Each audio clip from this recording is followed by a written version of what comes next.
Welcome to Spider-Man and the X-Men, an arcade's revenge. The 1992 Super Nintendo, I don't say a classic, because this game gets so much hate online, so much hate online. And I'll be honest, it's not the best game. It's punishingly difficult, but it does have some good things going for it, like the soundtrack.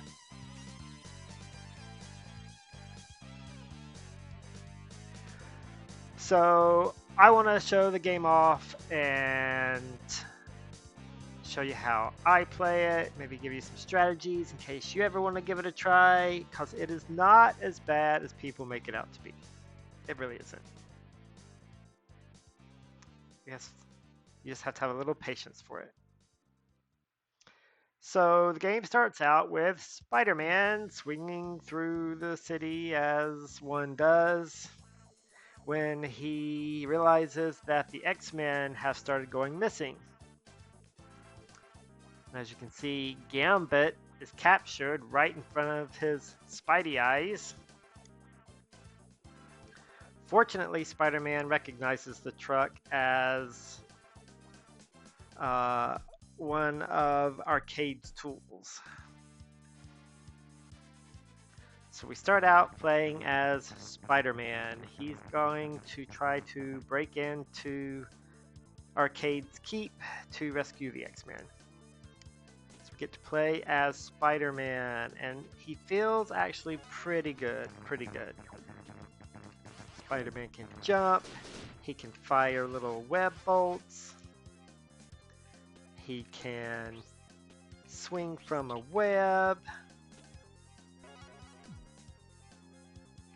he even has his Spidey sense.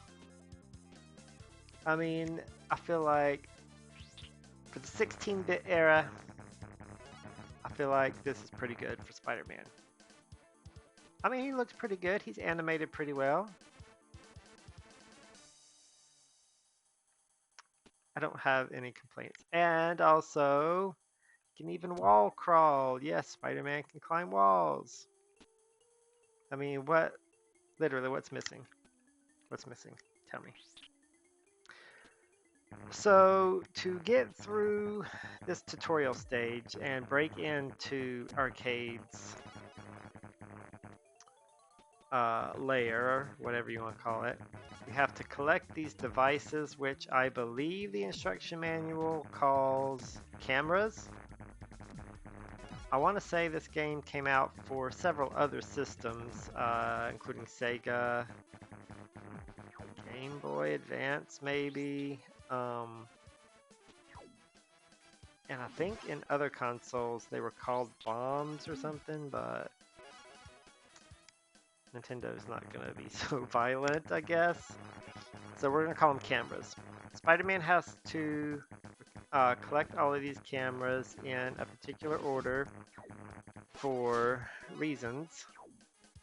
I think this is our opportunity to learn how to use the Spidey sense. Once we collect all of these cameras in the predetermined order, we'll be able to get into Arcade's lair. Arcade is a little known villain from like the 70s or 80s, I think. He is what? No, see, I'm reading this from what was online. He is some kind of assassin, but he likes to capture his targets and put them into his own personal theme park, which he calls Murder World. I'm sure that's a popular theme park, Murder World, but I digress. So he likes to torment them by making them face their fears and ensnare them in traps in Murder World, which is where the X-Men are right now. Um, and yeah, I think this game is loosely based off of the comic book where Spider-Man and the X-Men are captured by Arcade. but I mean, yeah. So if you don't know who Arcade is, that's fine.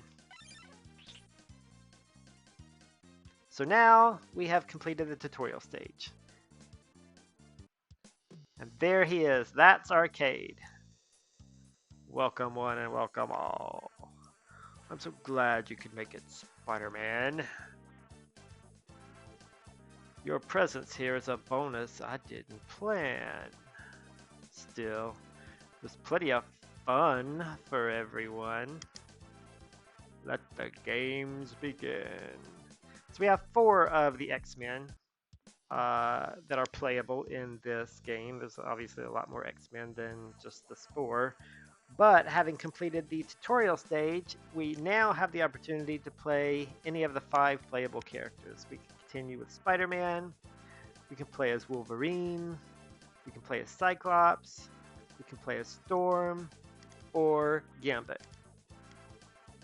Today, having started off with Spider-Man, we're going to play Spider-Man's 2 stages. Each character gets their own personalized stages. They're supposed to be based on that character's fear. Spider-Man's fear is construction sites, I guess. But to be fair, Arcade literally just said he wasn't planning on having Spider-Man here, so this might just be whatever.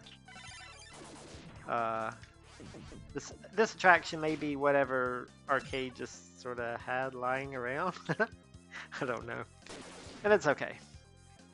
So the same as before, Spider-Man can do his web. He can do his webs. He can crawl on some walls.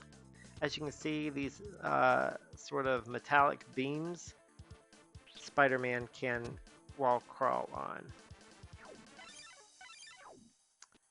And he can collect these little spider tokens for points. If points are something you like, they have no function in the game. It's literally just points. This cement, concrete looking substance, Spider-Man cannot climb on. So level design limitations. Yeah. But there are a lot more hazards in this stage that we didn't have in the tutorial stage.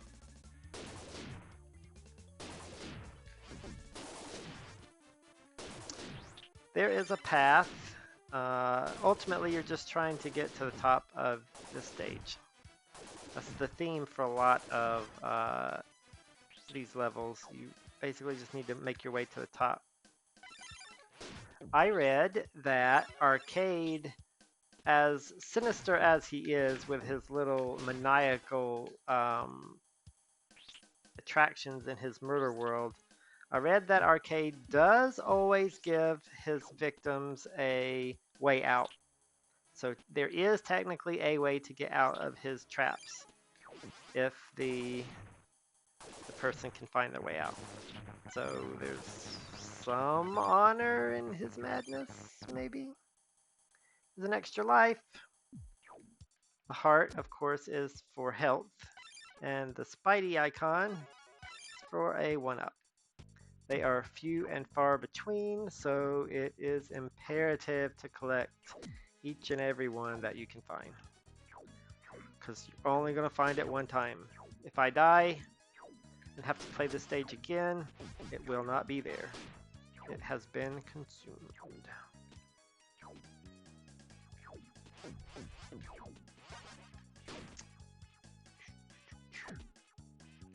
Still, the music's pretty good for Spider-Man.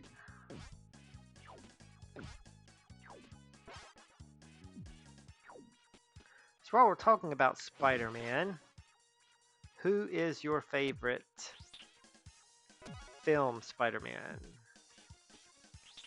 Are you a Tobey fan? Do you prefer Andrew? Or do you like Tom better? I think they each have strengths and weaknesses.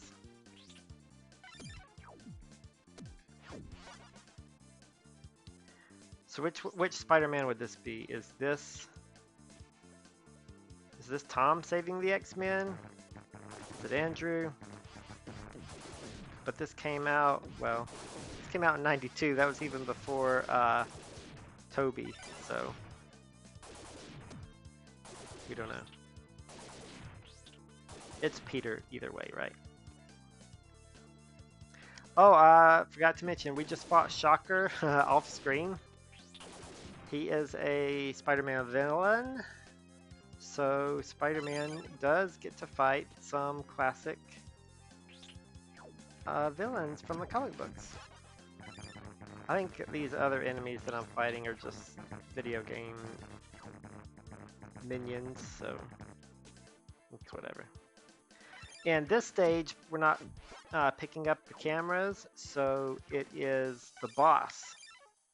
It is the boss that his Spidey sense is tuned to. And I hate that like a lot of these enemies that I'm fighting are kind of off screen. You can't even see them, but that's one of the things with this game. The enemies can see you before you reach them, and they can go ahead and attack you before you even know they're there on your first playthrough. So, and if you're OCD about picking up all the icons on the screen, I'm sorry, I'm not going for all of these little Spidey tokens. They literally don't serve any purpose besides score, and I'm not even going to worry. I'll get some of them if they're handy, but I'm not going to worry about these things. They don't really accomplish anything. Can we get a better look at Shocker? A little bit.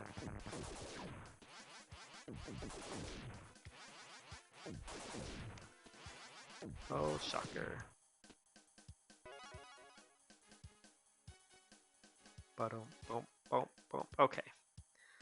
Got up here.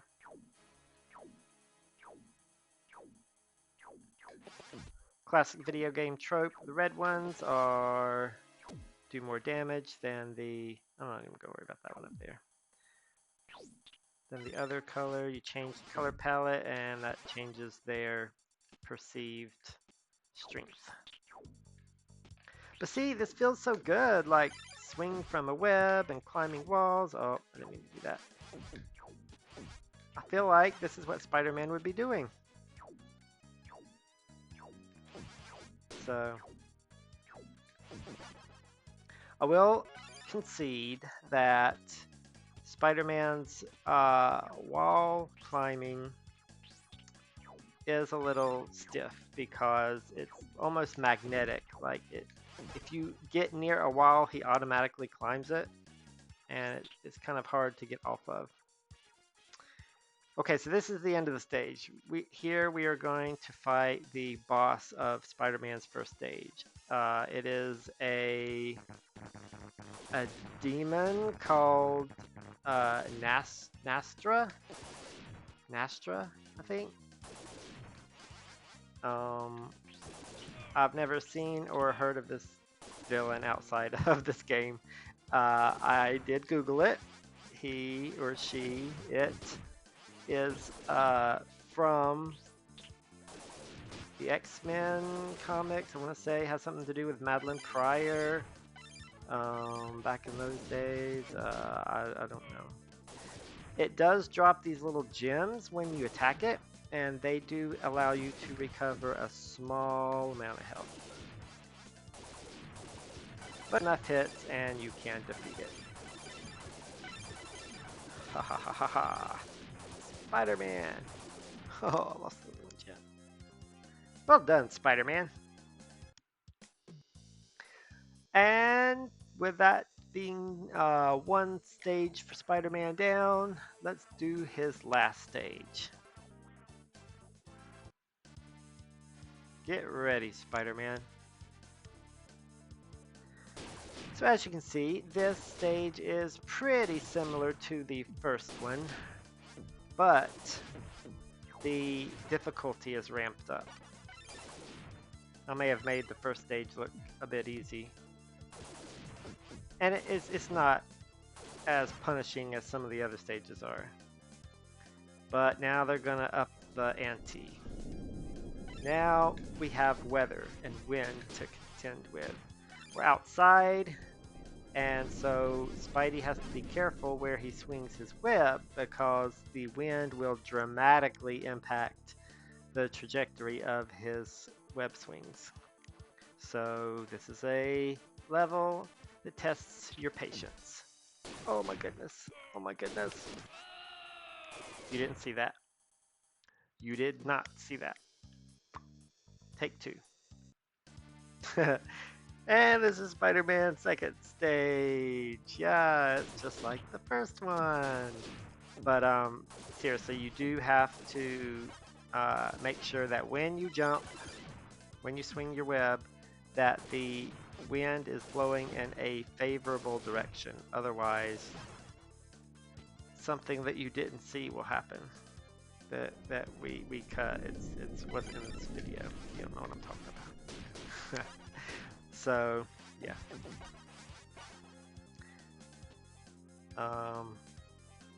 I do actually want the wind blowing to the right, so I'm just gonna chill. I need to swing with a little more gusto. I did the same thing again. This is happening. Okay. Okay. That was poor gameplay, but it's okay. We can still do it. But you really do have to have patience for this level because I at least just want to carry on, but no, I got to make sure that the storm's going to take a break for now, so I can let the wind go. Then it comes right back.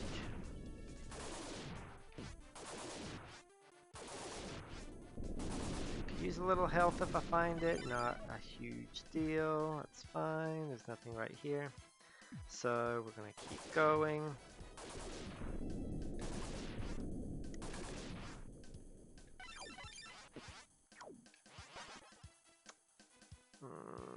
Okay. And the hardest part about this stage is the leaps of faith. You have no idea what's coming. You can't see where you can land. You don't know when you swing your web. You don't know where you're gonna go. So this gem will give me a little help. So unfortunately, it's trial and error and leaps of faith. I have a set path that I usually take, and so I know where to go on my little path, but no. But if I'm not taking that path, I don't know. This is the path that I find to be the best for me. Okay. There's a heart coming up here soon. Okay.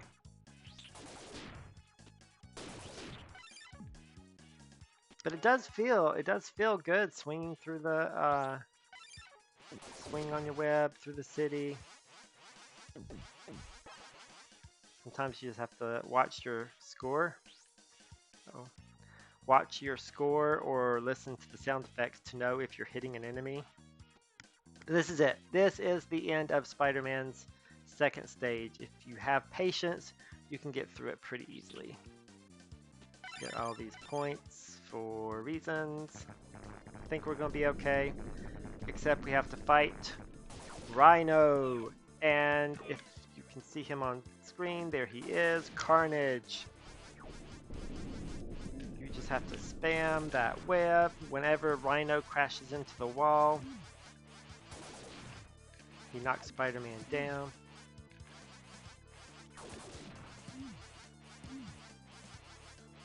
You can hear that little thud to know that we have hit Carnage.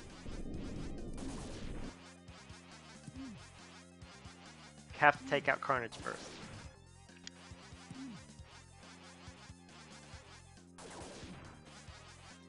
Come on, Carnage. He has his, oh wait. He has his web. Carnage web? What does he shoot out? I don't know. There he is.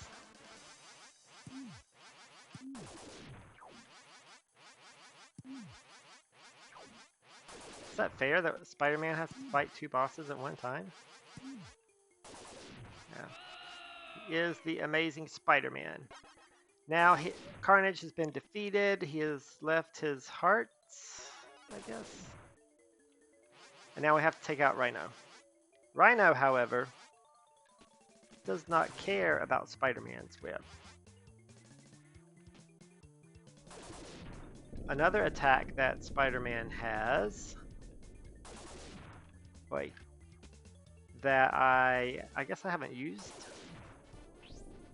Wait, okay, we're wrong. Let's do it right. Okay, is that when he swings, he can kick. So Rhino takes a foot to the face.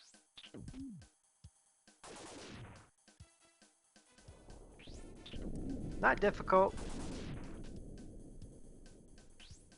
Maybe tedious if you like intense gameplay, but it's different. I mean, we took out Shocker and we took out Carnage with our web. Changing it up a little bit with Rhino. I could have been swinging into enemies all along, but this is not my forte. I will wear out my shoes before I get to Rhino. And that's it! That's it, guys.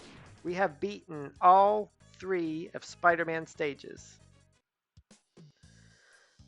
We have the 4 X-Men characters remaining.